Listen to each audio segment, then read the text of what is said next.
everybody, and thank you for joining us for a new edition of Blumira Briefings, your weekly download of the most important news for you with the added context to actually make it useful.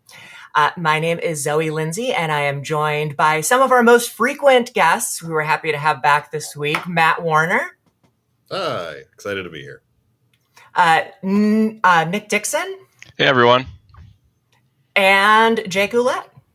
Hey, unfortunately, this is not another Oops All Detection Engineers episode. That was fun last week, though. It was definitely a good time. So we're going to dive in because, as we were talking about right before we started recording, we've got a lineup of headlines that I think are particularly important this week. Usually we try and find one or two stories that are an opportunity to talk about something interesting, but most of these are probably going to be relevant to you. At least some of these will be likely relevant to you in the very near future. So diving right in, our first story in security updates is an announcement coming from Trend Micro, who have announced and released patches for critical vulnerabilities in multiple of their products. These are primarily remote code execution vulnerabilities for Apex Central and their endpoint encryption PolicyServer products, the latter being full disk encryption for endpoints and removable media. What's concerning about this is that almost all of these, there's about 6 of the critical severity ones are CVSS 9.8 and are pre-auth deserialization vulnerabilities across different elements of Apex Central and the endpoint encryption service. There is one that is a broken auth implementation that will also allow running admin level actions without any credentials. So these are definitely concerning. They have been patched in version 6.0.0.4013, which you definitely want to make sure to check because there are no given workarounds currently. We'll have a full list of the CVEs for you, as well as a link to Trend's write-ups of those vulnerabilities that they shared directly. For chatting about this one, guys, I mean, the CVE page attributes these to a common weakness about a use of obsolete function for all of the deserialization attacks. So for folks that may not be familiar, what is serialization, deserialization, and how would it be leveraged in an attack scenario? Yeah, so serialization is the process that a piece of data goes through. So it's actually converting an object. That's going to be something on the site or the page that you're loading. It's converting that object into some kind of data. That's the serialization part. The deserialization is converting that data back into an object. And the reason you'd want to make that conversion is converting from an object to data makes it flatter. So basically, it's just like it makes it easier for machines to understand. So we're converting something that looks good to humans into something that's more easily manageable and processable by computers. And then in order to be able to see that data on the other end, if we want to get it back or look at it as humans, we have to deserialize it. So it's kind of the idea of starts as object, converts to data, stored in a database somewhere, and then worked on by computers, and then humans see it again as an object on the other side when it's deserialized.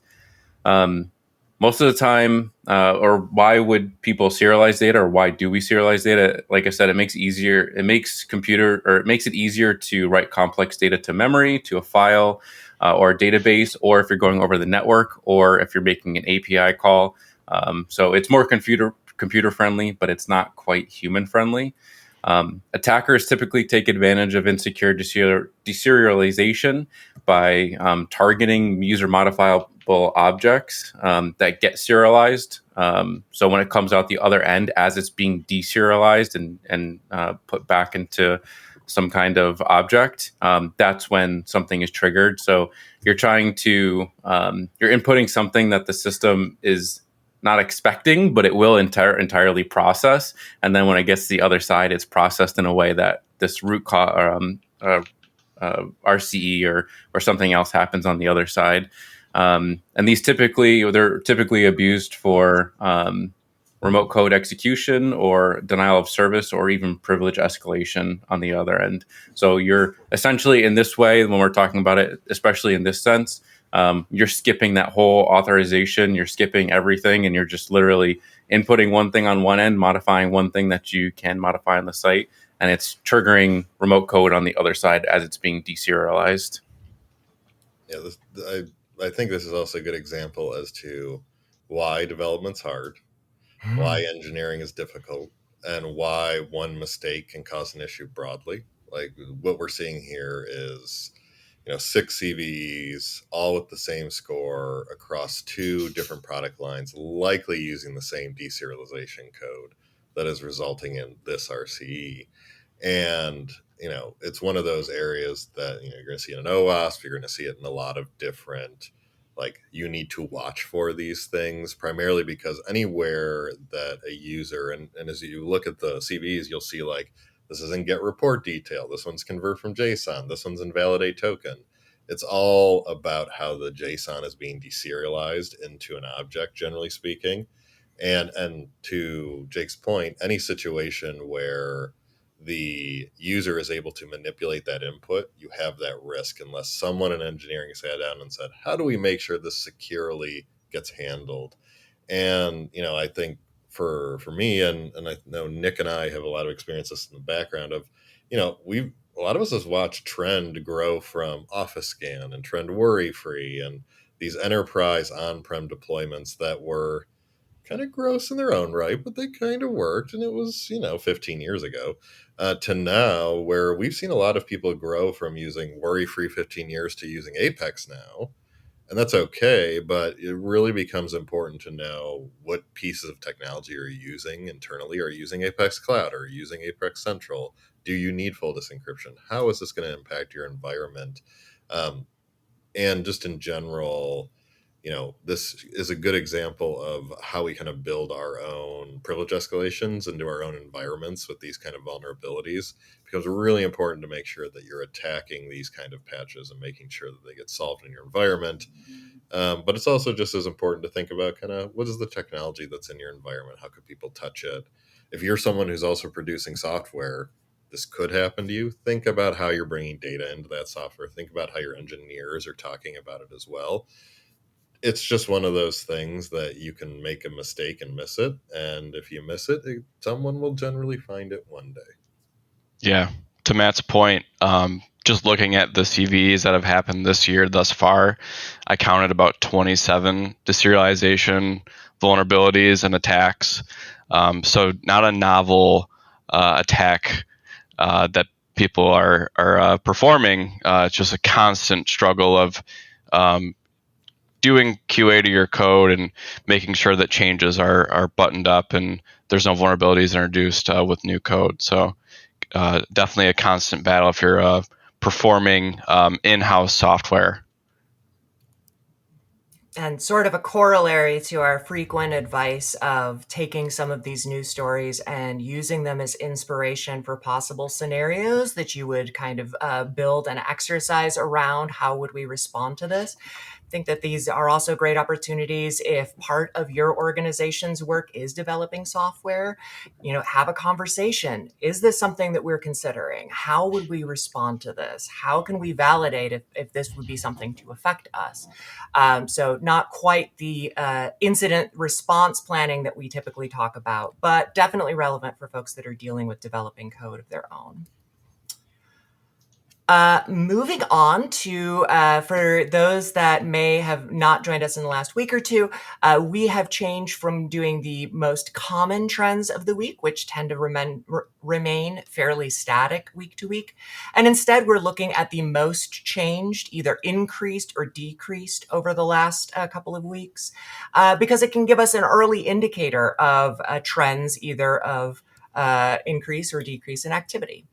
Starting with threats, those where we believe that these detections represent high likelihood of a active or a successful attack is going to be an indicator, Sophos ATP security event, a possible data exfil behavior indicator for LastPass, Another form of RDP connection from a public IP. We just kind of like sprinkle those on like a little salt all over.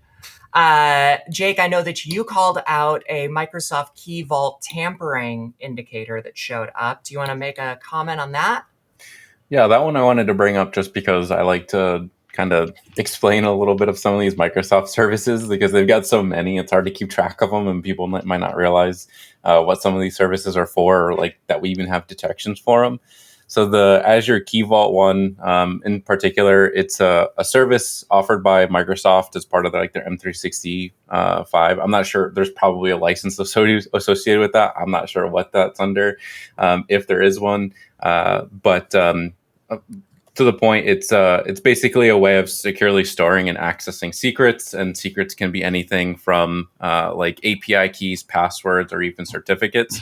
So we're typically just trying to keep an eye out and look and make sure that there's nobody doing anything weird in those environments, or that like if somebody's accessing, I mean, there's perfectly legitimate reasons you could have an administrator accessing that. Obviously, they should have those secrets, but there's a lot of people that shouldn't. So this is one of those detections that's kind of it goes off. You just got to make sure whoever is doing it is expected to be doing and accessing those things, and then if they're not, then you can start digging into it and figuring out how you can kick them out, or maybe it's compromised. But yeah, something to keep an eye out for.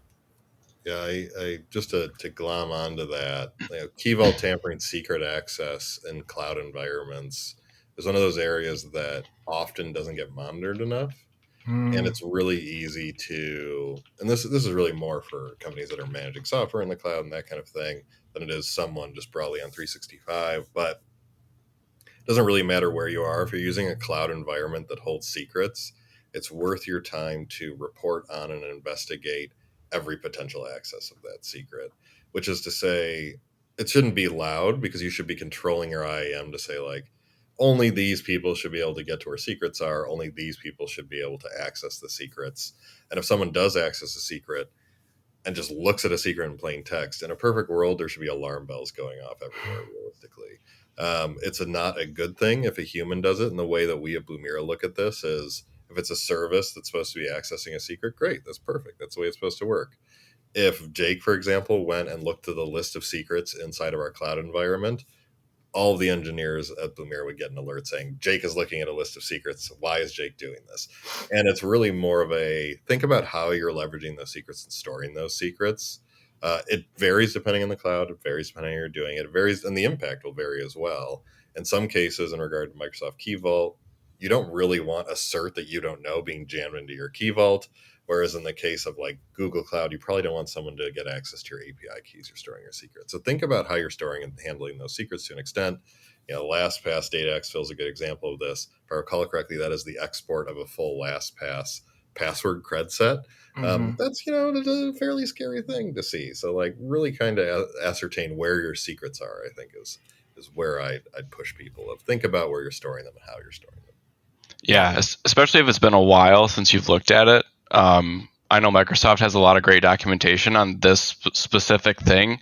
And there's actually like 12 different roles associated with the Key Vault. So it might be worth jumping in there, seeing what users have been added over time, and seeing if their role fits their job role. Do they actually need full access to this stuff, or can they just look at it as needed for this one specific key, for example? So definitely something to jump in and add to your to-do list, I guess. Definitely. And I'm sure that Jake and I feel similarly about getting to see some classic Cobalt Strike detections. You don't get to see Cobalt Strike enough anymore. And here it is, still out there in the wild. Still making it work. I also, because we had a couple of folks note it, wanted to make note of the appearance of a Kerberos attack behavior. And I like this because it's a good example of the importance of context. Having worked with folks, Nick highlighted that we understand why this is showing up on the list. We had a customer that was running tests, had a pen tester rather, running tests and making use of the method. It is something that we've seen appearing more frequently in pen test scenarios. And Nick, Jake, I don't know if either of you want to comment on what work we've done to kind of like refine or improve our ability to detect that for folks. But I think it's a good example of how taking a look at trends in behavior can help us refine our ability to find that behavior in the future. Yeah, the Kerberos one in particular was one we already had a detection for, but we actually worked with some pen testers and worked in some purple team engagements where we worked to refine and make a better version. We actually decided to kind of branch off. So we have two separate Kerberos detections. If not, I think there might even be another one. But we wanted to make sure that we were covering like different strategies and different logs and not just trying to cram all that into one detection. So we're just trying to be as specific as possible. And yeah, Kerberos is one of those things. It's like the bread and butter for red teaming specifically. I mean, they're doing it because attackers are also doing it. So we're not just trying to catch red teamers, but they're doing it for a good reason as well, because it's just so common. It's hard to defend against, but it's really great if you can detect it. So it's one of those things that you see an alert go off in your environment. Usually you've got enough information to start acting on it. But it is tough to kind of like stop that from happening to begin with. So it's a great alert to keep an eye out for. Yeah, I want to poke at something real quick. There's an interesting delta that Jake just alluded to this as well, that pen testers will not do the same thing that attacker groups do. And it's this inevitable delta that we see in the market at times where you will see a red team say, well, this is what we know is going to happen. Like Kerberosing's a really great attack. It works really well in the environment if you can get it positioned correctly. But from a true attacker perspective, which we see a fair amount of Blumira, we do not see Kerberos as often from a true attacker perspective. We see stolen tokens a fair amount, Cobalt Strike right there. That was a legitimate detection, for example. But a lot of the Kerberos we see, and it's probably worth almost like a research paper from us, tends to be from red teams because they have that internal access. They can Kerberos. They're generally starting at that point. So it's interesting, as you get those reports from pen testers, it's always worth questioning and having that conversation of like, yes, but would a ransomware operator do this? Or are you doing this because you have the capability to do this? What would a ransomware operator do, and what is the delta? And did you get the right coverage in that pen test when that happened? Yeah, Matt, that's a great point. I think I've seen every incident report we've ever done here, and I can't think of one instance where a legitimate attack was included Kerberoasting. So that would be an interesting thing to look into. Next up, looking at our suspects.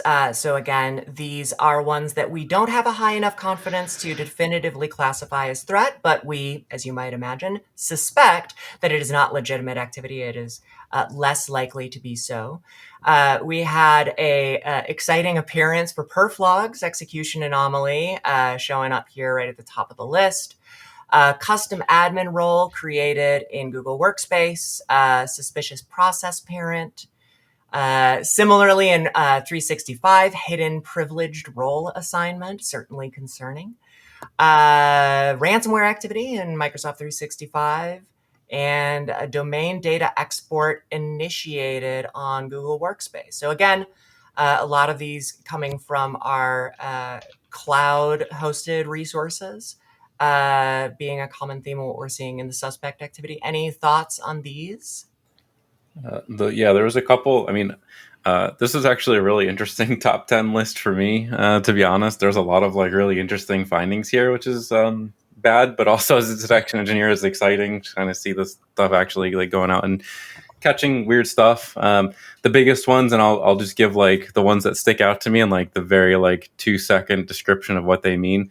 The perf logs execution anomaly, that one's really just looking for execution out of the perf logs folder itself, which is a folder that has been known to be abused by attackers to launch some of their executables and processes. Generally, things aren't launching from there legitimately, so it's just something to keep an eye out for.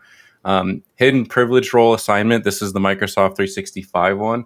This one was based off an article that we read where there was like a handful of deprecated assignments, like roles that existed inside 365. You couldn't assign them through the GUI. So if you were in Microsoft 365 Azure portal, there was no way to assign them to people, but you could technically assign them through like PowerShell commands or some other kind of automation.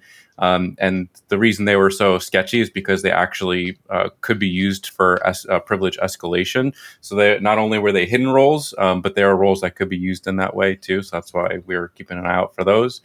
The C $ admin share discovery. This one's just an honorable mention because this is another thing that attackers use all the time because they're looking to understand what they can get access to, and typically they'll host like executables in C $, which is a hidden share on Windows, a hidden admin share, and basically you can use that to potentially access a share from multiple different devices. So we'll see threat actors either dumping their tools or they'll dump ransomware inside those folders and try to launch them. That's the kind of thing we're seeing there. And then lastly, the MAV inject one, which I thought was interesting just because I'm not seeing it happen all that often. MAV inject is a Windows, like a built-in utility that's actually used for injecting code into processes. I'm not actually 100% sure of the legitimate use. I'm sure there is one for it, but I've seen it abused to kind of get into processes and add stuff in there that's not supposed to be running and used maliciously. So those are the ones that stuck out to me. Yeah, the one that jumped out at me because it feels like it's a tactic from 20 years ago is the at.exe scheduled task created. So I took a look at the findings inside of here from a Blumira perspective, and it's an interesting mix. A few of these are definitely terrifying, like spawning an interactive command shell via at.exe is bad, for example. So yeah, it's an area that I'd be interested how many people are still actually using at.exe to set things. It's a pretty rare environment, and it's a rare thing as we just kind of look across our entire environment. But yes, as Jake said, like PowerView Recon, I think is super interesting as well. That we're starting to see more drop in just in general. But yeah, I think always tracking your admin roles is always a good thing. We're seeing this kind of broad Google Workspace impact custom admin roles, domain data being exported. But, from a detection engineering point of view, a few of these are real scary. Yeah, the AT exec one, or the AT. Sorry, what was it? The scheduled task one, yeah. Yeah, ATEXE scheduled task created. That one could also be. There's an in-packet tool that can target that. So that's one thing why we bring it up is because in-packet specifically is a known red team and malicious package of different utilities, and that's where we actually try to catch that activity as well as through that in-packet. I think the actual module itself is called atexec.py. So yeah, if you wanted to see any more information about that or how that's actually abused by attackers, that's the actual thing that is being abused there. And on risks where there is a lower likelihood than threats or suspects that it represents a active attack, we are highlighting them because we consider them to be, as the name suggests, risks that could potentially be exploited if not addressed. We're trying to highlight those things, help folks get to a proactive posture rather than a reactive one. It's also interesting because this is where we see the greatest trend changes up and down, where in threats and suspects, they tend to be mostly new week to week. These, all of them, are appeared across the previous weeks, but in some cases increased by 300%, like Chmod 777 settings on Linux and an unusual file attribute action on Linux, external document share in G Suite, administrative role change in Workspace, a login from a Tor exit node on 365. So again, these are not necessarily representing a active problem, but they do represent issues that you should probably take a look at before they become problems. Yeah, I saw, Jake, you noted a lot of external stuff going on here.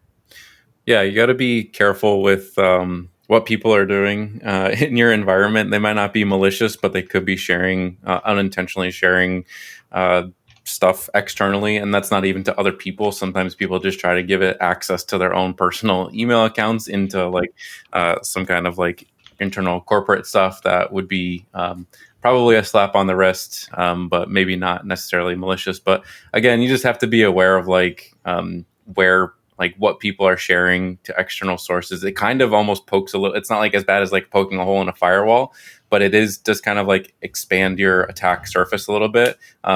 Somebody sharing a doc is probably not going to like lead to an exploit or anything like that, but you just don't know what they're sharing. It could be some actual like intellectual property. There could be something going on there. So it's just one of those things that's good to look out for. The other one that stuck out to me too, that I wanted to clarify a little bit because it might not be as clear in just by the name itself, but it's that Linux unusual file attribute action. That's actually related to setting a file permission on like a Linux file that to make it immutable, which basically makes it difficult to remove. So some Linux malware does that to avoid removal. So even if you can get on a machine, it makes it difficult to remove that stuff. Even if you can find what you're looking for and can find the bad, they set that so it's a little bit more difficult to get rid of that.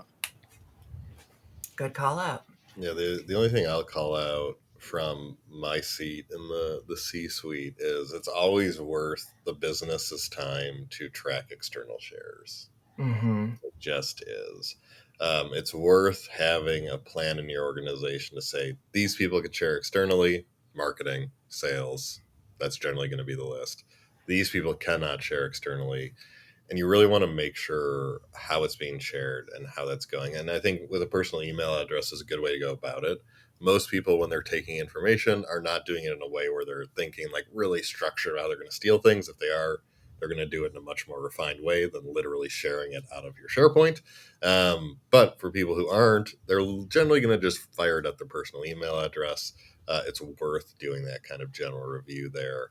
And making sure you're getting the visibility you need into, what amounts to where we're all storing all of our IP, which is in the cloud at this point. I wanted to put our next story next after we talk about scary stuff, because I think this is going to be a great new resource for folks. So NIST, the National Institute for Standards and Technology, is the T? Yes.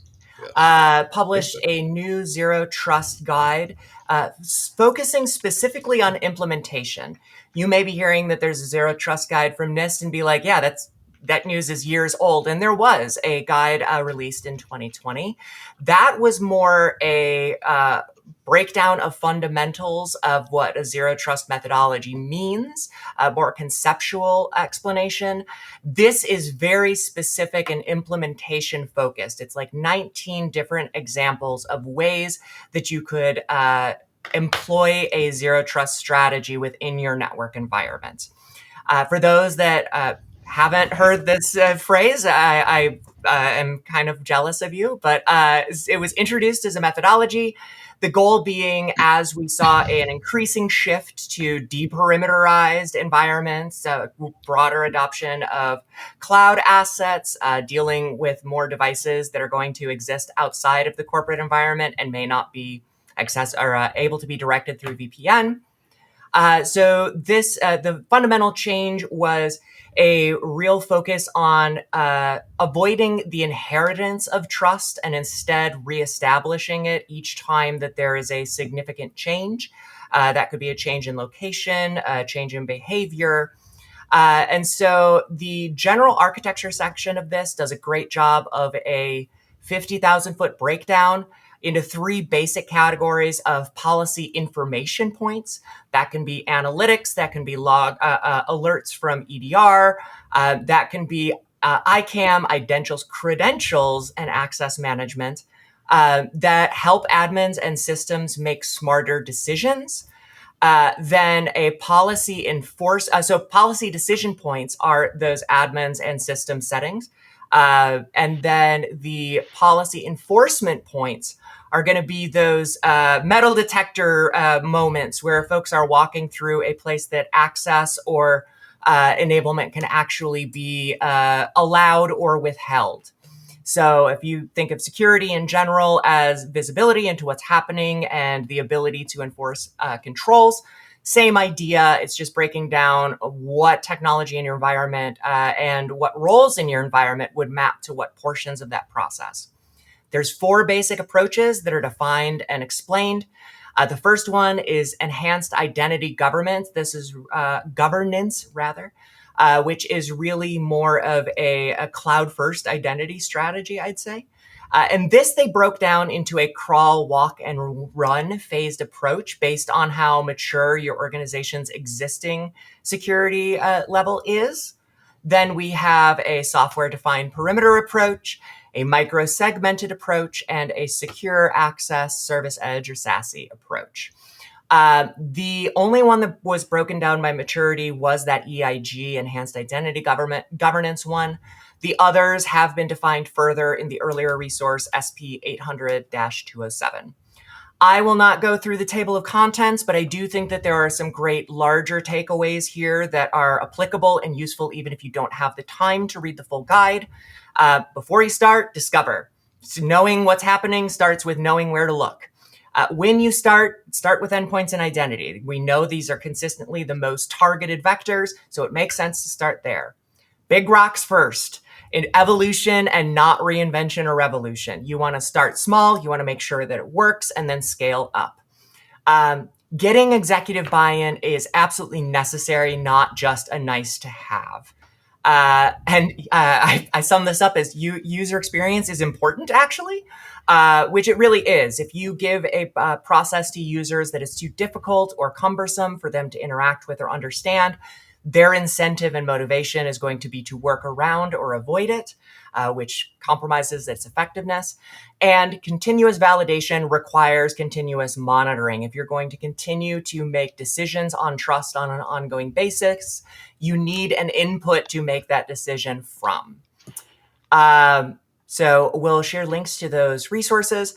I kind of made that joke about if you haven't heard of zero trust because it's been kind of a constant point of conversation since the term was introduced 15 years ago now by John Kindervag, then at Forrester Research. But it's still misunderstood. I think a lot of times I see it summed up as never trust, which it doesn't really capture its trust should not be inherited. Trust should be reestablished. And so it can be difficult to scope to actual implementation a lot of times because it can be applied in so many different aspects of your security strategy. I really liked how they broke this down into a crawl, walk, run phased approach to make it a little bit easier to eat the elephant one bite at a time, right? How can teams make sure that they're focusing on the right efforts first? If they're overwhelmed and these kind of general guidelines aren't enough for them to know where to go, how can they look at their own business and determine what's right for us first is? Well, I would start by saying if you're setting goals for yourself, for your C-suite, I wouldn't go to them and say you're going to achieve zero trust for your company in a quarter because this is really tough stuff for a lot of companies. And to your point, Zoe, I think you start with the large rocks and move down. One thing that stands out to me in their recommendation is micro segmentation. Now that is pretty far down the list in security maturity. I'd say start with segmentation. Make sure your network is segmented and see if you can get a little bit more granular. Look at the applications that your company is using, the people within your company, and see if you can lock down, hey, these are company approved applications. These are not. And just try and lock down, what is being used day to day in your environment. I think that's a good start, but it really does differ amongst company to company. Yeah, and I wanted to say, for zero trust in particular, the way I've always thought about it is the most simple way. It's just you're just constantly checking to make sure somebody's they is who they say they are, and they should also be accessing the data that they're trying to access. So, and you're trying to be making those you're trying to check those authentications at every step. So think of it kind of like an office building. You're going to have maybe guards or something at the front door to stop people who shouldn't be coming in. But then maybe, and this is kind of unrealistic, but it's a good analogy where maybe inside the business, you've got people guarding the server room door or guarding some other room that might be contains secure or stuff that you want to keep safe. So you've got these multiple checks of people saying they are who they say they are, and then like also you've got like, okay, you are who you say you are, but should you be in the server room? No, let's stop you there. But at the same point, you're going to have other parts of your business that aren't going to need to be as secure, so you're not going to stop somebody if they need to go to the bathroom. So there's like parts where you're trying to like make an understanding of like where your crown jewels are in the company, and like making sure that you're making multiple steps of authentication and making sure that that person is who they say they are and they should be accessing those crown jewels. So that's just one way to think about it. Also, I see a lot of people getting wound up in the security side of things. When it comes to zero trust, they add all of these checks and all of these tools, and it just winds up like confusing and frustrating the customer or not the customer, but the user accessing their data. And a lot of times they'll end up doing like we just mentioned in the last section, like they'll be trying to make access to their personal email account so they don't have to go through all these steps. Like they're going to find ways around it if you make it so frustrating to actually do their job, because you have to be like a partner with them when you're trying to get these things, and you're trying to make security easy for them. So it's a fine line, and that's always like that's a topic we'll talk about till the end of time, is like drawing that balance between secure and then also convenient for the user. So I would say just try to understand what's important in your company, try to make multiple steps and checks to like making sure those things are secure, but also try to make sure you're a proponent for your users who are trying to just do their job as well. So it's tough to balance, but it is something that's important. Yeah, I'll only add to this. I got a lot of feelings about zero trust, and I will not go on a diatribe because it's not going to help any of us. But to Nick's point on segmentation, what I often have seen over the last 5 to 10 years is organizations that probably need to take a chance to take a beat, sit down, and think about how their networks are put together, how they've structured over time, how it's grown. Should a user on the network have access to a management network with firewall interfaces? No, probably not in most cases. And this changed a lot with COVID when everyone started moving into remote work, when cloud became heavier use, when VPN became a more kind of dirty word in a lot of different ways. But realistically, in a lot of these cases, you could still find organizations today that have their VPN authenticated into, you drop in the network and have access to everything. Now, zero trust doesn't change that. There's nothing stopping you from changing your network right now to say where you drop into your VPN, you can only access these places. These VPN users can only do these things. However, Jake, Nick, all of us have seen breaches that are from that exact thing. And in a lot of cases, zero trust is this continuation, which is good, of how do we get least access just pushed harder broadly across everywhere? Like, everyone doesn't need access to everything. How do we start at zero and then build on top of that, or at least start closer to zero? So I think it's an important thing, and I think it's an important thing for people to think about. But as I think both Jake and Nick said, and Zoe said, of think about your environment, think about your maturity. Most organizations are in the crawl to walk and may never get to the run. And that's okay. But, we've looked across the last 10, 20 years. 15 years ago, we had people using 802.1x to authenticate at the network to make sure that's the right person, to make sure they ask the right things. Zero trust is not a new thing, but it is a more of a policy engine to build together those kind of identity and access layers for your environment. And it can be very easy to be pushed into. So as I think everyone has said, and UX being the most important, I think is huge.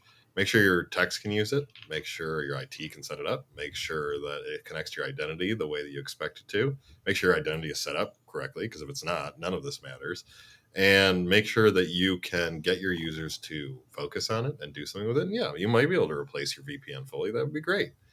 But there are things you can do to make your life easier while you're figuring out how to start to getting into that walk stage as well. I liked that you brought up, Matt, that it is a extension of principles that we've understood for a good long while, like least privilege. I think part of the confusion that comes up in these conversations is like perimeterized security concepts are useless now because we don't live within a perimeter. You need to go and do zero trust. And that's not actually what's being said.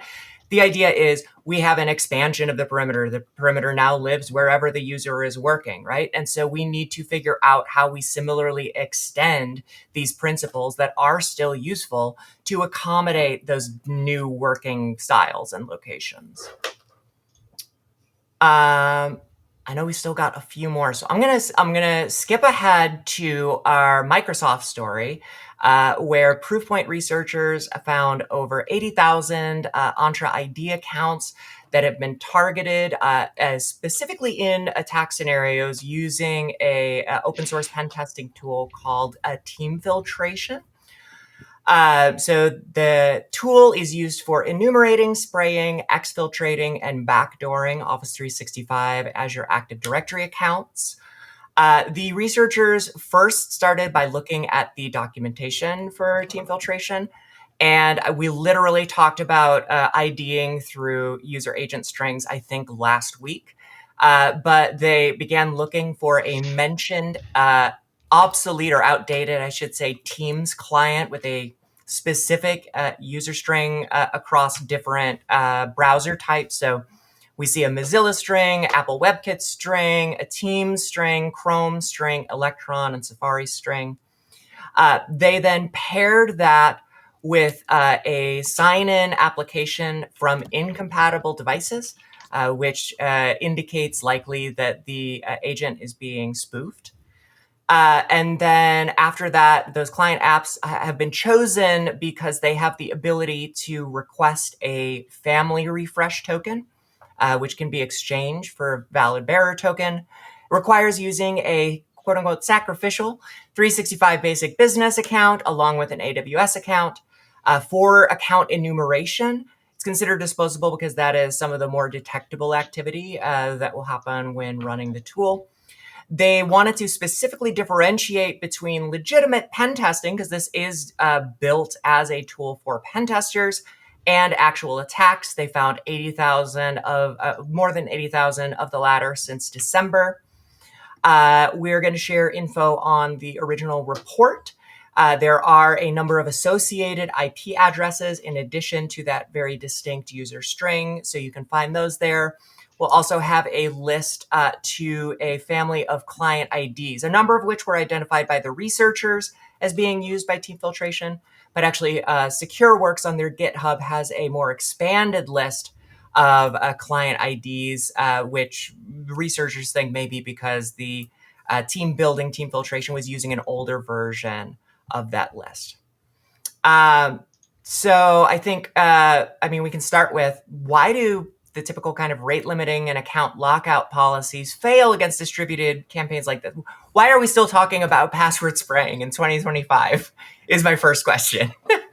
I think the biggest thing is so traditional rate limiting and account lockout policies, they do work to an extent. They're not going to be like your fail safe. There are ways to get around them.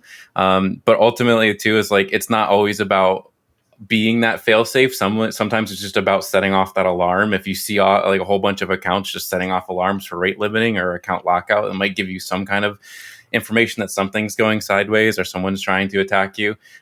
Ultimately, if you're not looking at those alerts and you just give them an infinite amount of time, they'll probably get into it, even if you have those rate limiting and account policies set. But I think one thing I wanted to touch on was a lot of attackers do cast a wide net approach. So they only really need this to work for a small percentage. If they set off alarms somewhere, someone stops it, they don't really care. It's trivial for attackers to set up these automated scans and maintain them. It requires almost no work other than just getting it started, and then you just kind of watch the thing do its job.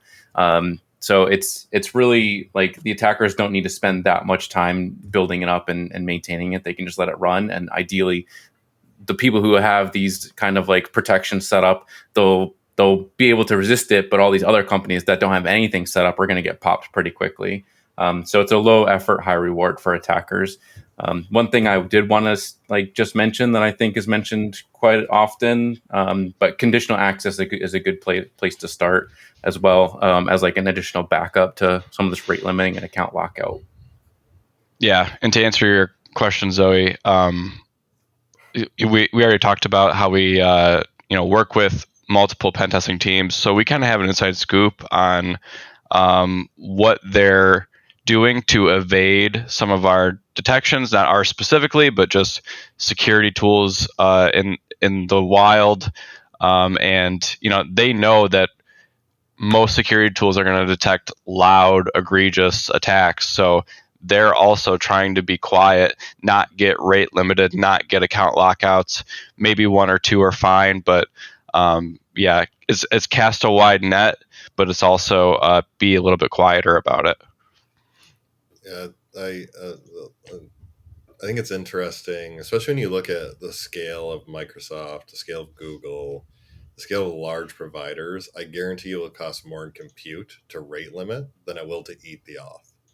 And that's a lot of what I suspect you're seeing from 365. I know Google has said this before of the best way to defend against these kind of attacks is to just eat the auth and push it back, because otherwise you're having to count every auth by IP, then validate it, then kick it back out, then track the time of it. And that's where, as to Jake's point, that's where conditional access policies come in. That's where you can do some tuning in your own environment. But I guarantee you, if you Google M365 rate limits, you will find no login rate limit, and you'll find a whole lot of rate limits of things that you cannot do depending on how much you pay Microsoft. And, it's kind of to Nick's point, you will get an alert when a scammer exploits an account and sends too many emails before you get an alert that someone tried to log in too many times from that standpoint. And that's just because that's how they handle that rate limiting, and that's how they handle that environment.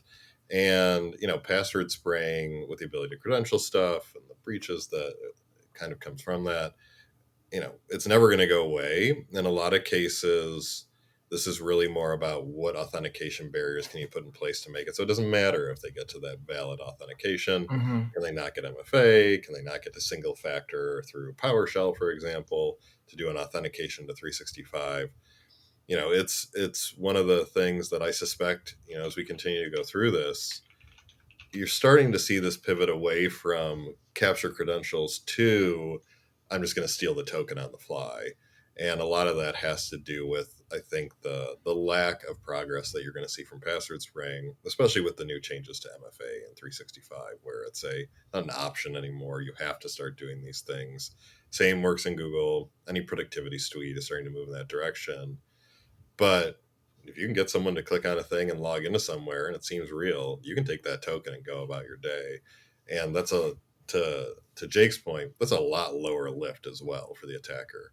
If they are just spraying out, getting people to click on things, and all they have to do is keep a proxy up and going and steal the token, that is a fair amount less infrastructure than having to spray the crap out of 365. So Microsoft makes some good decisions, don't get me wrong.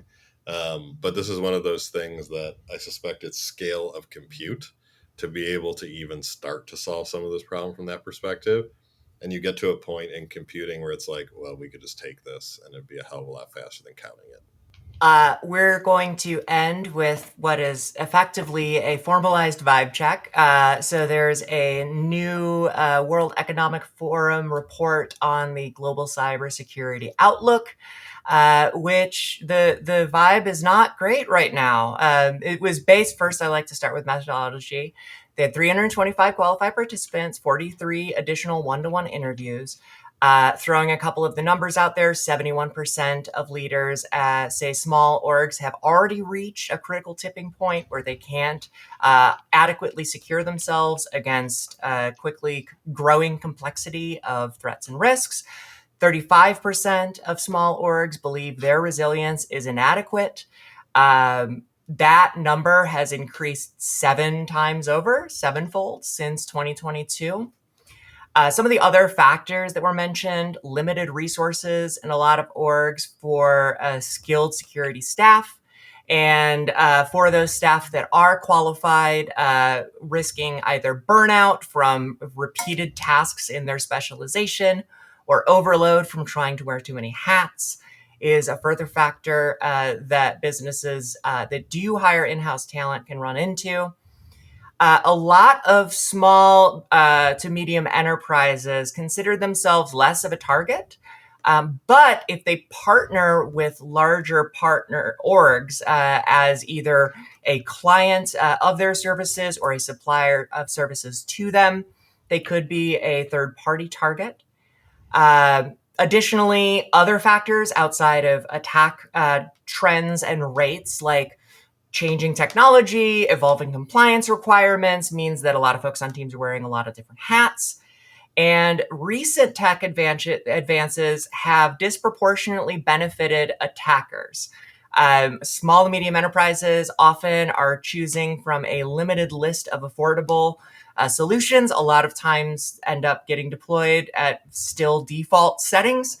Attackers are quicker on the early adoption curve to leverage AI, to take advantage of malware as a service, and to take advantage of the fact that the move to the cloud is not always neat and orderly and organized, and there's a certain amount of cloud sprawl that can be taken advantage of. There are frameworks. The reason I brought up that Zero Trust guide is that I think that NIST guides can be extremely helpful. They go from extremely detailed down to a couple of pages and a quick start infographic based on the amount of time and attention you have to dedicate to it. But Cybersecurity Framework 2.0 came out last year. It's a great one. The Center for Internet Security has their critical security controls that breaks it down into 18 essentials. And then a shout out in this article that I liked was a call out to the UK's Small Business Guide for Cybersecurity. So if you are feeling overwhelmed, if you don't know where to look next, there are resources to help point you in the right direction. This is, I think, the kind of story that it's a fine line between feeling overwhelmed and are overwhelmed in framing that. The former is a symptom and the latter is a diagnosis, right? So I think that, we need to figure out what's feeding into that sentiment and how we address it, just like any other risk. Some of that is feeling like you're always reacting to threats rather than getting to proactively improve your defenses. It makes me think Wendy Nather has a great bit that she included in one of her talks about how a great early indicator of growing tech debt is that all of a sudden commit messages get real short because nobody has time to properly document what they did. They have to jump onto the next thing, right? So if you find that you are constantly in a reactive position, makes you feel as though you aren't able to keep up. So how do we help people shift from being in that reactive state and just looking for what the fastest incoming ball is to being able to start moving towards a proactive approach? I think as far as my experience goes, I really like a gap assessment approach because when you're light on resources, the biggest thing that you have to focus on is just being really intentional on the things that need to be addressed first. And the way I've done that in the past is not only understanding the severity and impact of a particular item, but also the lift required. Because once you add that little bit of lift and understand the effort required, you can really start to identify the things that are high severity, high impact, but also a low lift. So you can start hitting those low hanging fruit. So that's kind of been my best experience with trying to address things, because when you're small teams, you really have to be intentional with the work that you're doing and making sure that it has a big impact and it is valuable. Yeah, I would say proactively create guides for when things do happen that you have to react to. It'll be different for everyone, but there are a ton of examples on the internet. One of the biggest things, and we've kind of touched on this throughout this call, is look at the things that are most important to you and in your company. Do you have business critical servers? If those were targeted in any way, how am I going to protect those? How am I going to get them back online? That could be the top of the list. So going through your environment, seeing what you're going to do if and when something bad does occur, so that way, if it does happen, you will be more prepared and can get the network back up and running. Good call out. As always, we'll have all of these resources as well as some additional links in the description. And I've just started as an extra bonus for folks that like to read the description and watch at the end of the video. We're going to include a little super secret extra resource for you for the week. This one's going to be an Active Directory hardening guide that you might find useful. Do all the things like subscribe, bell, clicking, and whatnot on the YouTubes. And until next week, everybody, please, thank you to our panelists. And until next week, everybody, please stay safe out there.